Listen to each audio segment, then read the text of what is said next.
everyone, this is Kevin Richards here from Rock to Stage NYC here on YouTube and rpmvocalstudio.com on the web for voice lessons worldwide coming at you today. Today I'm going to get a little angry because I'm sick and tired of running into musicians like this or having to deal with musicians like this. And I want you to know to be on the lookout and to steer clear of people like this. And these are musicians that say, I don't like to rehearse. I don't like to practice with a band. Oh, let's just do like 1 or 2 rehearsals and then book a show. Stay away from these people. They are a cancer to your band and to your music. If you have people in your band currently that start to go this route, like, I don't think we really need to rehearse anymore. We can just show up at shows. We know the material. Start looking for someone else. They are a cancer. They are a sickness. They will start a slow downward spiral of your band to ending. If you're looking for people and starting a band and you run into these guys that say, well, I don't really like to rehearse, maybe 1 or 2 rehearsals and then we can book a show. Avoid them. Keep looking. They are cancer. They are a sickness. They are self-absorbed, narcissistic cancer. That's basically what they're saying is, I don't give a shit about my audience. I don't care if I suck. I don't care if I'm unprepared. I'm just going to go out there and wing it because it's just all about me.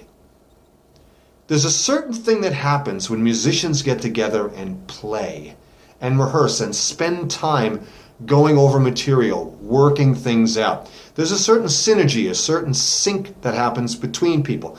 Just like with your family, or you're living with brothers and sisters, or husbands or wives, or boyfriends or girlfriends, roommates or whatever. There's a certain synergy that happens. There's a certain bond. You start to learn each other's rhythms and patterns and kind of how people think, and you can start to anticipate certain behaviors. This happens in the rehearsal studio with musicians when they play together. If you have musicians that say, I don't really like to rehearse, 1 or 2 rehearsals and then we'll play a show, they're basically saying, I don't give a shit about you. I can't stand you. I don't even want to be your friend. I don't really care. I just want to see you at a show. Cancer. Cut them out. Avoid them. Do not go near anyone like this. I have dealt for 35 years, I've dealt with people like this. And they have been nothing but trouble in every band they have been in. Either before me, with me, or after any band they were with me, they have run into the same problem. They're a cancer. They're transients. They're homeless people. They basically go from one band to another, because they don't give a shit about anyone but themselves. And they certainly don't give a crap about their audience. If they're just going to go out there and wing it and not prepare the band to deliver a great show to the audience. And they are perpetually stuck in mediocrity. No famous artist, no legendary performer that you know of, whatever genre you listen to, whatever type of music you're into, they did not succeed by using this no rehearsal, I don't like to rehearse formula. Unless they are unbelievably gifted and they can come in and just play the show without any rehearsal. Everyone else can rehearse, they just walk in and do the show.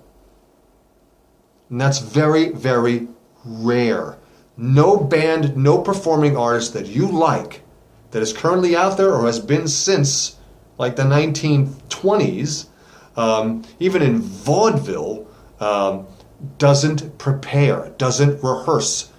Any stage actor, any stage play, any film actor, they rehearse. Why? Because you need to know your material backwards and forwards. You need to anticipate problems. That's what happens in the rehearsal process. You find out, well, if he misses that cue, or if he comes in late there by mistake, or let's just say I forget a verse, here's what we can do, here's what we can work out around that problem, and you don't have a complete train wreck. Whether you're playing cover material or your own material. The rehearsal studio is also a place where you can start to expand and become creative with either the songs you're writing or cover material that you're doing. I remember we had a particular, one of the bands I was in, the cover song that we were doing had an 8-bar solo. Very short, just to the point. We had 2 guitar players in the band. We said, that's not enough. Let's expand that to 32. So you guys can go back and forth with each other twice. Extends the song out a little bit, lets you guys kind of be a little bit creative, let you kind of get out of your, of kind of play the solos for the song, kind of box, you can kind of do whatever you want for, 16 bars each. It let them be a little bit more creative. It opened the song a little bit more, and it showed that we kind of took the song and did something, made it kind of ourselves, made it our own song.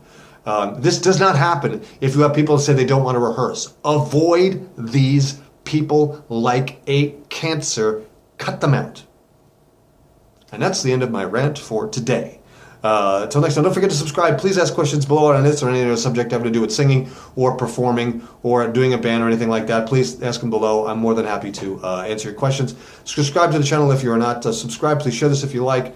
Don't forget to check out the link below there for both my vocal courses to get them both for a digital download for $50, half off the original price. So until next time, this is Kevin Richards. Keep rocking, keep practicing. See ya. Keep rehearsing.